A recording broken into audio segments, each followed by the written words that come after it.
Transform your product idea into a business reality. My name is Callye, and this is End Hype.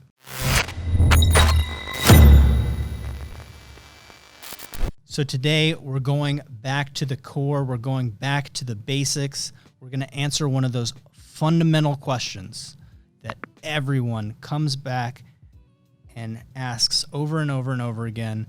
So they have an idea, maybe they even have a product, and they want to know, how do they connect with customers and how do they make sales? So we're going to be talking about the customer development framework.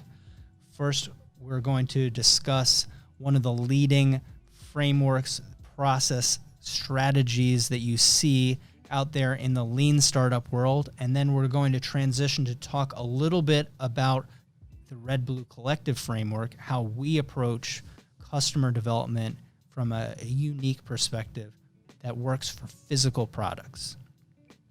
So the term customer development was really originated by Steve Blank, and he has a couple of books out there. Maybe you can see on the back shelf here, I have a couple of his startup books right here. Startup Owner Manual. There's 4 Pillars of the Epiphany, and you can go check him out on Amazon. And please go look at his books. He's got a great website that has a lot of resources as well.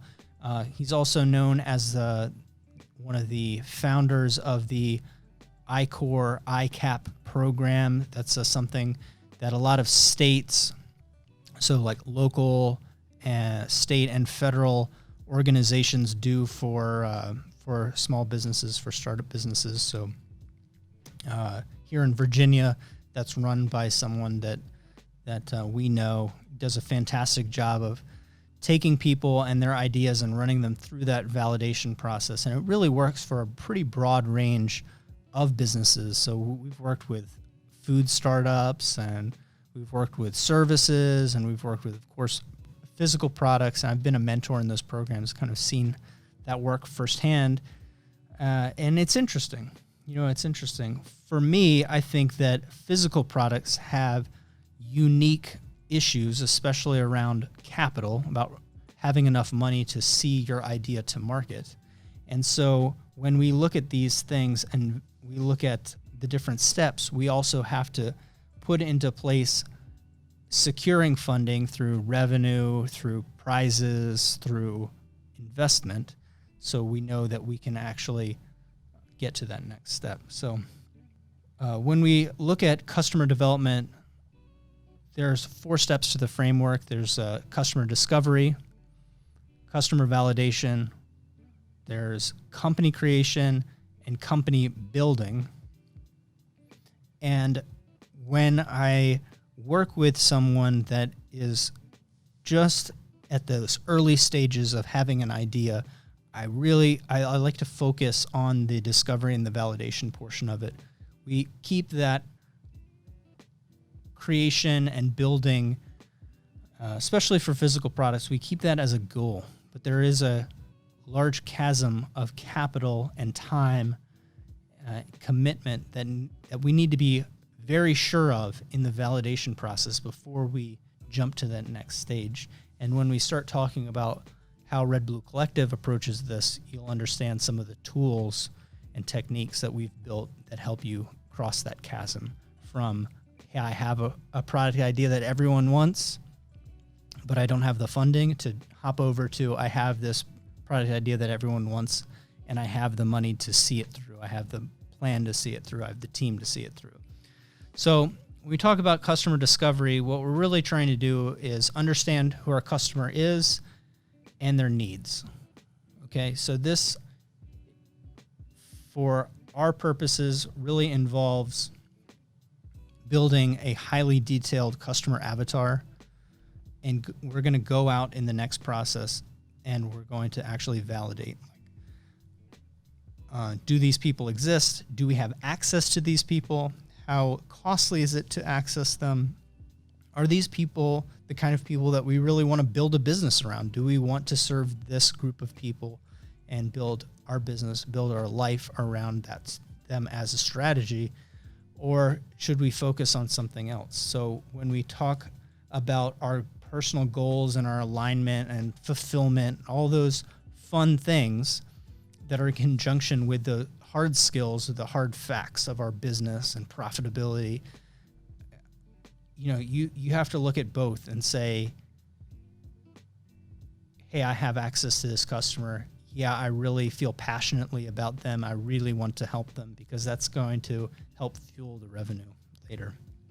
Having some level of fulfillment and actual care about that group of people.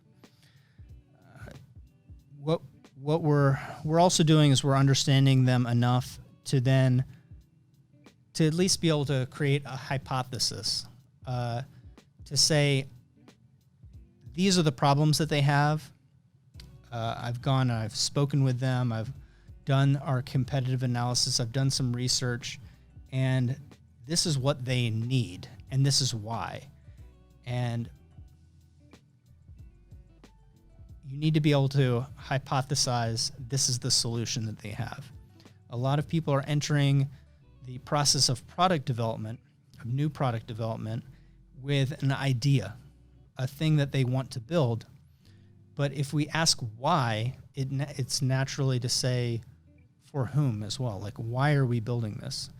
Because it does this thing. Well, who needs that thing?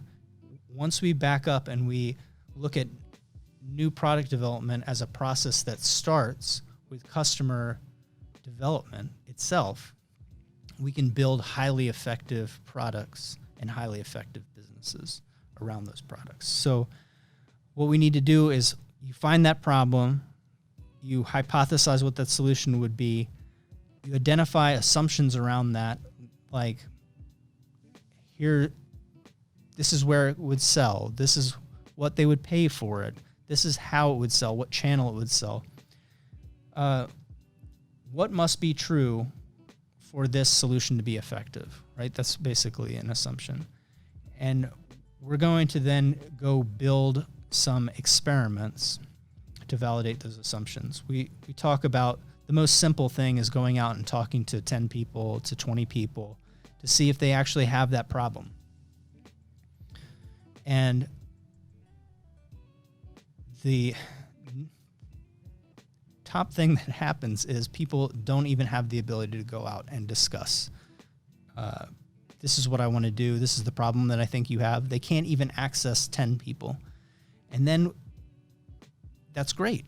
We know that that's probably not the group that we want to go after, unless you change your team or you pick up a new skill or unless something changes, one of your assumptions changes, one of your core pieces change, you know that that's not going to be the way to build a business, right? It's going to be really difficult to acquire customers.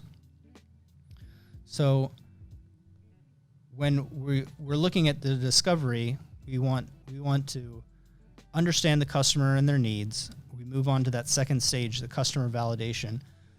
I ask that we start very simple. People want to run Facebook ads. They want to build prototypes. They want to do something complex.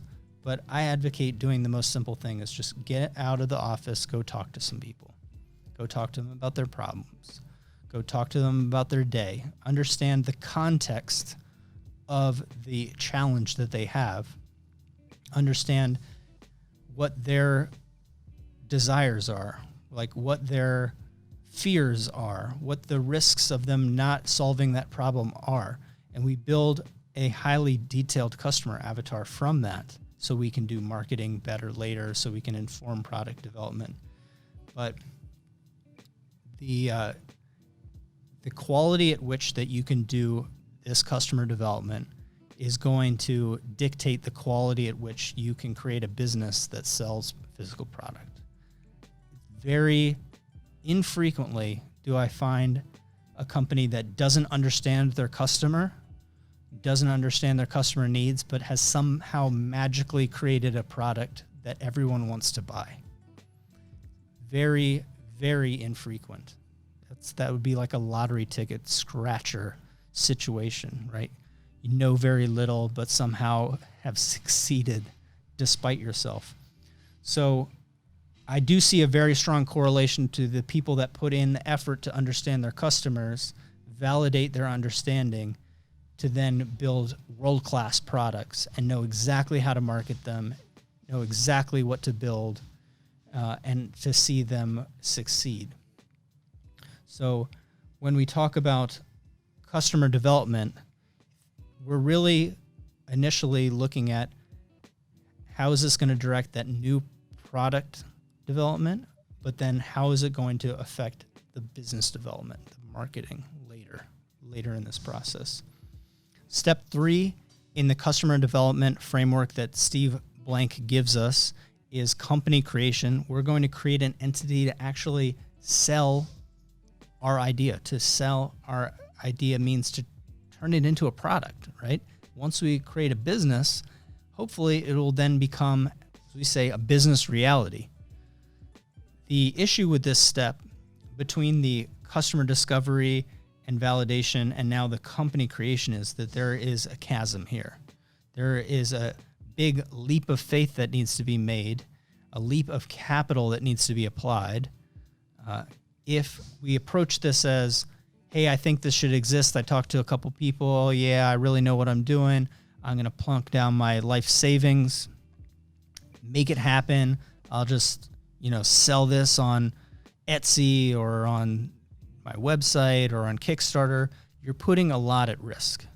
If we approach this stage as an additional validation stage, and we use some of the techniques that we'll talk about from the Red Blue Collective framework, from kind of our approach of breaking this down a little bit more, we don't have to make that massive capital injection that other people feel is necessary for physical products, right? With physical products, you have engineering and tooling and inventory and all these things that drive up that initial cost. So it's like you go from 0 to 6 figures. It's like, where did that 6 figures come from? I'm just starting a business. How do I determine if my product will satisfy customers' needs through sales? Because people voting with their dollars is the number one thing. The number one piece of feedback is if somebody can order again, can reorder from us, recommend us to a friend. If we can actually make a sale, that's how we know that we have a business. How do you get there if you have to invest hundreds of thousands of dollars just for day one? Well, that's really difficult. It's easy with services businesses, and it's a little easier with software, right? Because we can break it down. But we'll talk about that in a little while. I'll give you some of the proven tactics and strategies that we're using with coaching clients right now. The best that I can do for you right now, until we move on, is to say that you need to ship sooner, right? You need to ship less than what your grand vision is. You need to break something down into a smaller, more manageable product, even if it's a software product. I don't want to go really deep into tech debt and how go-to-market strategies function, where people just bloat up their software initially and then have to make pivots and experience a lot of wasted time and capital. Without getting too deep into that, just start delivering. Start delivering something. If you're doing a services business, think of a smaller increment that you can deal with. If you're thinking of a software and you understand your customers' needs and their problems, create a smaller product. Maybe it's a plugin to an existing product. Make something that can acquire customers and you can get more information, you can get revenue. Just start delivering. You'll understand how a business works and you'll be better positioned to do that big thing or the next thing, right? But constantly look at what you're doing and see, does it serve my goals? Does it build the kind of business that I want? Does it build the type of life that I want? Is it really solving my customers' problems at a world-class level, right? We can't learn any of those things unless we actually build a business and we start shipping product, right? Bits or atoms, it's got to be shipped. We have to actually create customers. And the final step in the customer development framework, really company building has to do with scale. And that's where we're going to get into talking about creating systems, hiring people, expanding the team, developing the business into something that is mature. And the reason I love that this is in the framework is that so often people start and they see an existing business and say, I need a business that looks like this. Like, I need a bookkeeper. I need a receptionist. I need an assistant. I need a salesperson. I need a senior dev, and I need a junior dev, and I need an intern, and I need this huge team. It's usually not the case, but we can use that vision of the future to create a structure and say, how do we scale to that team? If that's the team that will create success, whatever it is, what's the one-on-one version of that? What's the 3-on-3 version of that? What's the full court version of that? We can use a sports analogy here and say we can still play the same game, but we have less people, and we can find talent. We can learn how to manage people. We can learn how to engage customers. We can build systems scale, right? And we can pass them off to new team members instead of having an Instapot business and having it all your time go towards managing this mess that you've created instead of product. Managing people instead of getting customers. We want to grow intentionally, right? Organic growth is great. Intentional growth is better. Like, we need to understand the demand for the product, and we need to build accordingly, build systems accordingly. Very easy to say, difficult to do, but hey, that is how that framework functions. And now I want to transition to talking about the Red Blue Collective framework and kind of our dialogue, our take on that customer discovery process. And I think we posted an earlier video of me giving this at a community space. And I've given a talk like this several times because, like I said, this is such a common problem that people have, especially technical people. I deal with a lot of engineers. I collaborate with a lot of engineers, and technical people tend to be very, very product focused, right? Solution focused. Even if it's like novel technology, like how to implement drones, but less so problem focused, and even more less so customer focused. Whereas really great businesses are extremely customer focused, fairly application focused, and usually technology agnostic. So that might seem counterintuitive because you're thinking of Apple, you're thinking of all these FANG companies that are popular right now. But if you really think about it, they use technology as a vehicle to solve a problem. They don't use technology for the sake of technology. And as technical people, it's easy to get swept up in the concept of pure tech versus, hey, Netflix has a ton of tech behind the scenes of the way that it delivers video, the way that it gives recommendations. It has a lot of business tech in the way that they build relationships. It has, lots of interesting technology behind the scenes, but that's not what they're selling. They're selling entertainment, right? They're selling a TV show. They're selling, something for your kids to watch. They're selling something for you to entertain yourself on a Saturday afternoon.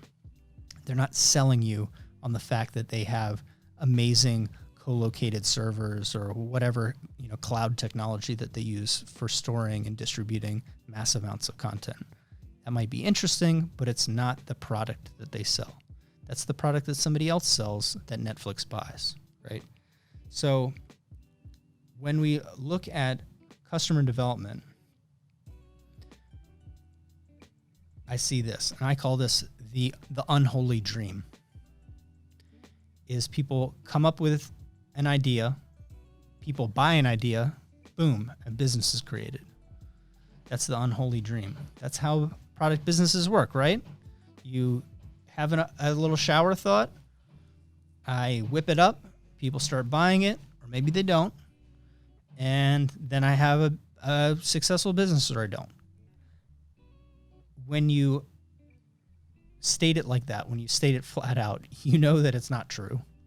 And it's just, even if that was the story in Forbes, you would know that is an aberration. That is like, it's like, that's a whoops situation. That's not common. Common is quite different, right? Like more commonly, somebody would meticulously be working on a skill, and they would apply that skill to a gap that they've found in the market. They would then go out and they would find people of influence or intelligence to give them feedback and help them really understand what they're doing. They would build something, and it takes time and effort. And that's what we're going to talk about, because you can do this. You can create innovation intentionally, right? It doesn't have to be on accident.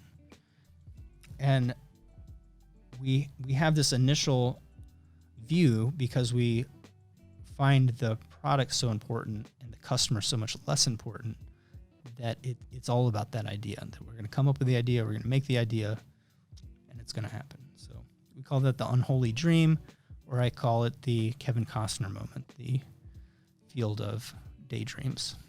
So build it and they will not come. So that's a pretty limited view. I think everyone that has tried to develop a product that's similar to that, they've realized, okay, that's not the case. So maybe I needed more prototyping and refinement and manufacturing. And they go through that, and then they realize, okay, well, I built a much better product because I got feedback, but still nobody bought it. And this is the impetus. This is the reason why this customer development framework is so important, why Steve Blank made something that explained this, because if we start with the customer first, we just build what people want. Like, it's not really that much more complicated than that. And the only way that we make this more refined is that I tell people to build something that people want, but for people that they understand and like, right? So you can connect that passion for a group of people, or that inside knowledge for a group of people, and just build what they want, because you already have access to them. It's like all the gates of opportunity open for you, because I don't know, you actually care. But on a high level, we say build the right products, build the products correctly. We launch for scale. This whole process starts with this customer discovery, right? And what is it? It's a quasi-scientific process that builds evidence for product market fit, right? Product market fit's one of those buzzwords of business where it's just build the right product, build something that people want, right? And I love terms like this, because when I say build something that somebody wants, everyone thinks, well, my idea people definitely want because I want it. I'm like, that's a great place to start, but how many of you do you know? And if the answer is I know hundreds of people that are just like me, I say, that sounds awesome. Let's build this. If the answer is I know hundreds of thousands of people just like me, I say, let me build that for you. Let's do this. But if the answer is I don't know anyone else that has this problem, I say, first off, go find 100 people that have this problem too, that look all the same, that look like you, that you can speak to, that you understand. Let's just put them in a group. Let's build a customer avatar. This is the struggle, right? The hardware struggle is that creating physical products is expensive, difficult, time-consuming, right? I've spent a lifetime coming up with ideas, working with people to realize their ideas. In my opinion, now this is highly biased, so you can choose to agree or disagree, but I believe that physical products help build a brand in ways that digital products and certainly service products or arbitrage businesses can't, right? It's very difficult to build a brand around flipping things on eBay, right? It's very difficult to build a brand around like Amazon drop shipping and, let's just say Facebook marketplace arbitrage, right? Very difficult. If you could, that would be interesting, but physical products immediately build a brand. That's just the way the brain works. As soon as you touch it, you have a sensation of this is the quality of it. This is how it works. You open it. The packaging influences you. The user experience influences you.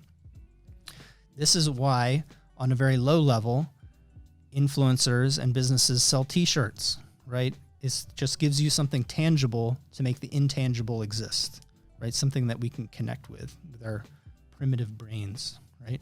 We can use as a tribal totem to show other people, I also like this thing, because physical products build brands in ways that digital products have a very difficult time to do. And that's why I really like them. I think they also build sustainable businesses and businesses that can be acquired, and builds intellectual property that can be acquired. There's a lot of advantages to physical products, and the difficulty is one of those advantages, in that it is difficult for somebody to come up and just do your thing because you've already crossed the chasm. They can't cross the chasm. You've already put in the effort to build the brand. They would have to come over top of your brand. So there's a barrier to entry. There's no barrier to entry in selling random garbage on Amazon. There's no barrier to entry selling yard sale stuff on eBay, right? Anyone can do it. Same thing with starting a digital marketing agency, apparently, and other services businesses. Anybody can say, I do this thing. Very difficult to build an actual existing product. So that's what I like about it, but it's also the downside. It's a double-edged sword there. The struggle is also the advantage. So what we've done is we've come up with a new opportunity, right? So you see where you are, you have a great idea, you've gone and done some customer discovery, people really, really want it, it solves their problem. And over here, you have an existing product business, but you know that it's going to require $120,000 to develop it, prototype it, and get that initial inventory. And how do you cross that chasm? Sure, crowdfunding is a way, investment's a way, but how do we connect from where we are to where we want to go?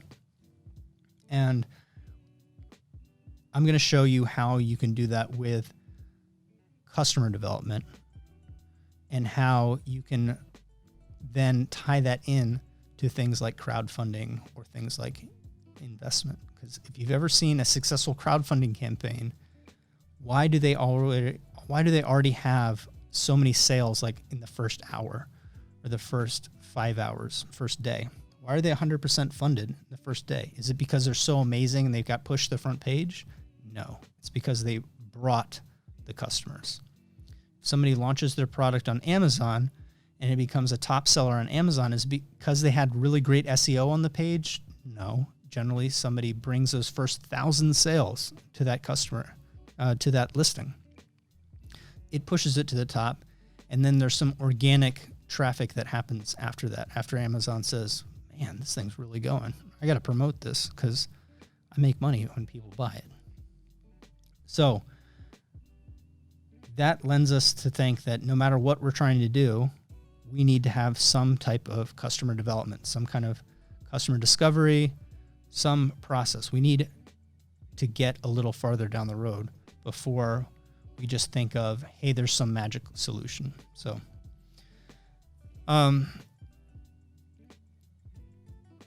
we have put this out in a video previously. This is the enduring formula. This is the 20,000, 30,000 foot view of product development for Red Blue Collective. But I look at product development as a requirement to cross that chasm, and how that process kind of nestles in to customer development, into this process. So we want to select that customer segment. We talked about this, is you want to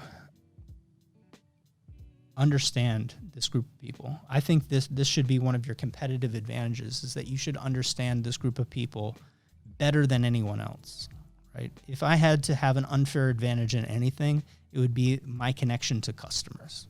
I would want to have more leverage than anyone else because that is so defensible. You have to make sure that you can actually you can connect with them. You understand them, you can connect with them.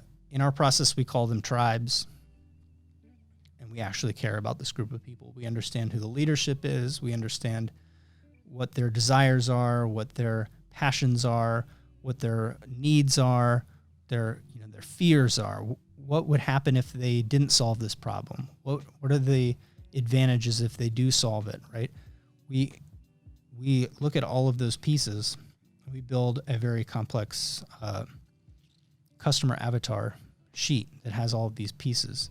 This is going to help us in marketing later, but we go out and we actually talk to them about their problems, right? If I can't right now because I can't go out and talk to people, I use Zoom and I do video. I do video interviews. It's better than the phone because I can actually see the person's face. But I ask people questions. Even for Red Blue Collective, when this is how I figured out what the top 3 problems that our potential customers have. Well, we've figured out what we actually sell and how we sell it, how we message it. It's just by talking to hundreds and hundreds of people. We analyze those conversations for patterns, for the language, situations, problems, existing solutions. And then this is how we cross the chasm. This is how we currently do it, is that we build a traction product, right? We can solve one of those top 3 problems in 100 different ways. We don't have to do that big thing. Go watch our YouTube video on traction products, okay? And this is a process that we use that builds revenue, builds customer interaction, and it gets us the attention that we need to attract a team and attract investors. But more importantly, it funds our business using revenue versus using our savings.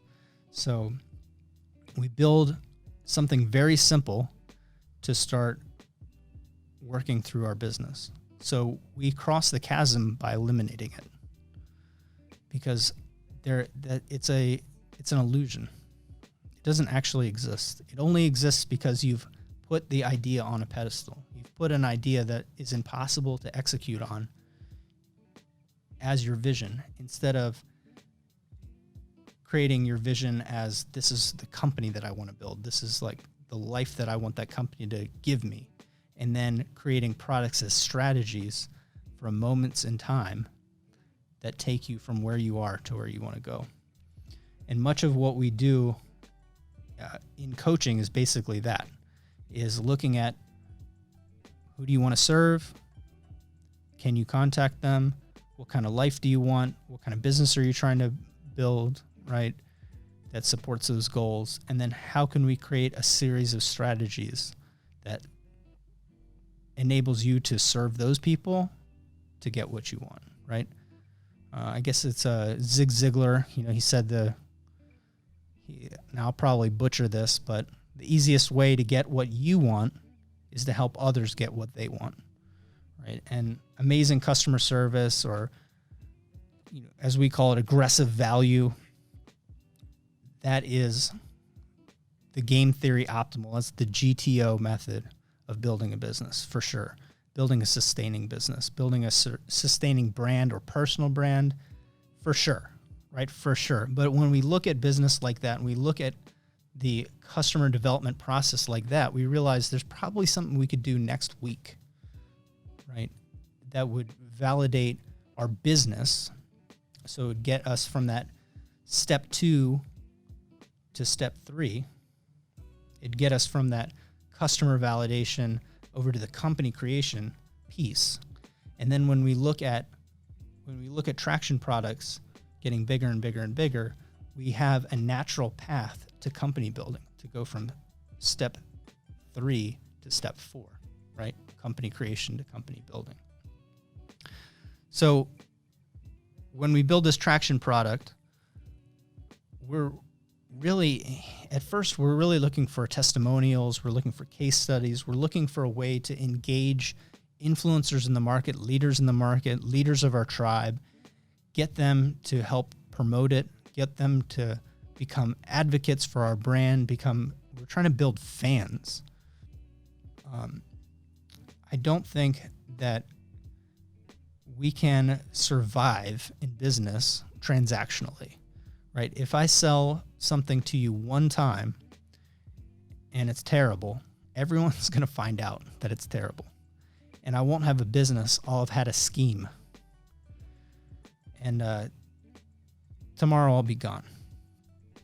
So what I'm really trying to do is I'm trying to make something that's super valuable, and I'm trying to build fans. I'm trying to build a relationship, right?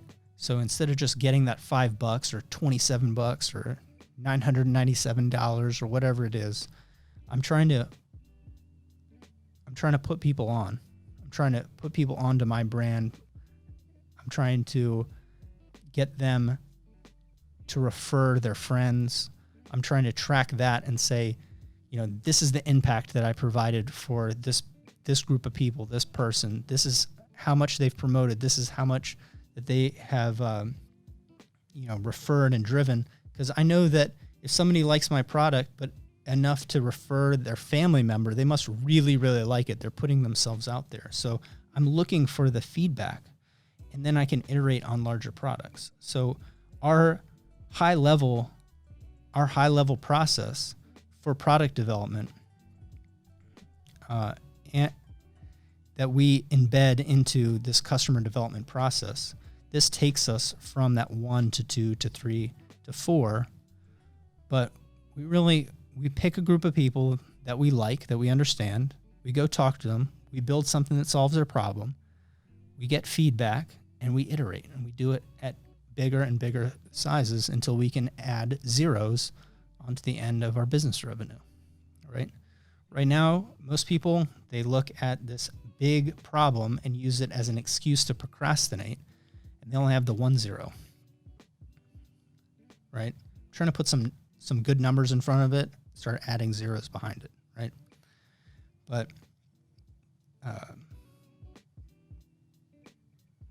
we have to understand that the main objective, whether it's our framework or it's Steve Blank's or one of the other people in the startup world or entrepreneurship world, it doesn't matter who you listen to. A lot of it boils down to the same thing, that action is more important than ideas, right?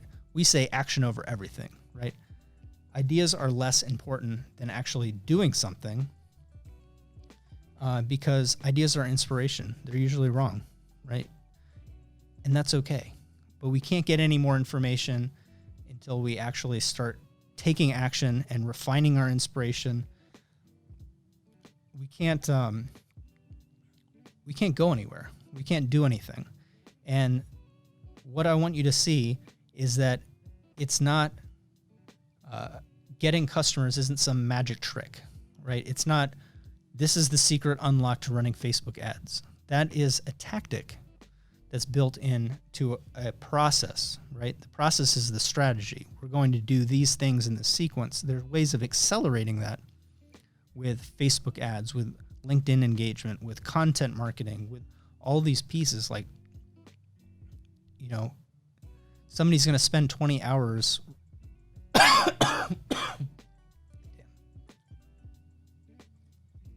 like talking to son or something. Somebody's going to spend 20 hours researching what's the best CRM tool to use, and they're not going to pick up the phone and call a single customer. It endlessly drives me crazy, but at the end of the day, I'm like a pad and paper would be better. Using an Excel spreadsheet, we just have people use spreadsheets. If they want to get fancy, they can use Airtable or Smartsheets or something a little bit more advanced, but it's like, put all of the focus on actually taking action and getting information from taking action. When you do this, you understand risk mitigation as well, right? Because you're like, oh, I can only take action at this level because I lack the capital to go any farther. I don't want to blow up my life, right? I want to develop my business. Say, okay, well, what is something that you could do tomorrow or next week or next month, next 3 months that will support your vision? But, inevitably they're lower risk, right? The thing that people do where they drain their 401k or they sell their house or do something else crazy to throw it all into a product, like, I can't help them. They don't need coaching, right? They don't need product development. They're not going to run a business. They're not business people, because that's an insane thing to do, but lots and lots of people do it. There's always a more organic approach, like that intentionally organic approach, right? I'm going to take these actions. I'm going to get feedback from the customer, and then I'm going to do the next thing and the next thing and the next thing. So when we look at these processes, we have to look at it and say, it's not from 0 to 100. It's like, this is like from 0 to 1. And then we're going to do it again. And we're going to go like from 1 to 3, right? And we're going to do it again and go from like 3 to 10. And maybe you're okay with just being a 10. That's it, right? But they're iterative. The process is iterative, and it's continual, that we're going to go back to the customers and try to maintain some level of relevancy. So customer discovery isn't like, hey, I've just landed here and now I own this customer. It's that next year I have to discover that customer again, right? I have to constantly engage them, and I'm going to go through this process again, right? Or I'm going to create a business where I release content and conversations so I can keep engaging my customer all the time, and I can keep building things that they want, right? So look at this process. And like I said, if you want, go on Amazon, check out Steve Blank's book. I think 4 Pillars of the Epiphany is the one that spells this out the best. Startup Owner's Manual is also pretty good. But because he is who he is, he gives away most of his information. You could probably watch a YouTube video that explains a lot about this process. You could go take a free course through ICAP with your state that will take you through his process. And you can save yourself a lot of headache when you just put the customer development in front of the product development. So take it from a technical person, take it from a person that develops products for a living, that this process is more important than the engineering. It's more important than the manufacturing. I'd love to get into those pieces, but get into the customer first. All right, thanks for joining us. This has been my talk on customer development. If you haven't already, smash that like button, right? But seriously, like and subscribe. We're growing this channel. I'm placing it around. I don't need 1 million views, but if you got any piece of value out of this, post it on your LinkedIn, post it on your Facebook or your company's Facebook. Let's grow a little bit. Please refer. If you have questions, if you have topics that you'd like me to cover, that's how we come up with the topics for today. That's how we come up with the topics for each week. DM me. You can find me on Instagram. You can find me on Facebook. You can find me on LinkedIn. DM me. Ask me a question. Maybe schedule a call. We'll chat. But I'll write a podcast on it, or we'll do a short video answering that question. So I love to build content that, hey, we just talked about customer development. This is how you develop your product, right?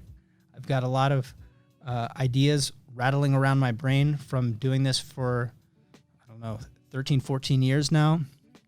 So sometimes for me, it's hard to get my thoughts all organized and say like, I want to deliver to you this full 3-hour speech that I gave on customer development. But I want to just give you the highlights today, but maybe there's a question that I kind of breezed over, and you could say, how do I do this one specific thing? And, I thank you for that. So message me, and I'll write a little script up on that. I'll write an article on that, and we'll go over that one thing. So I appreciate you. Thanks for listening. My name is Callye Keen, and this is End Hype.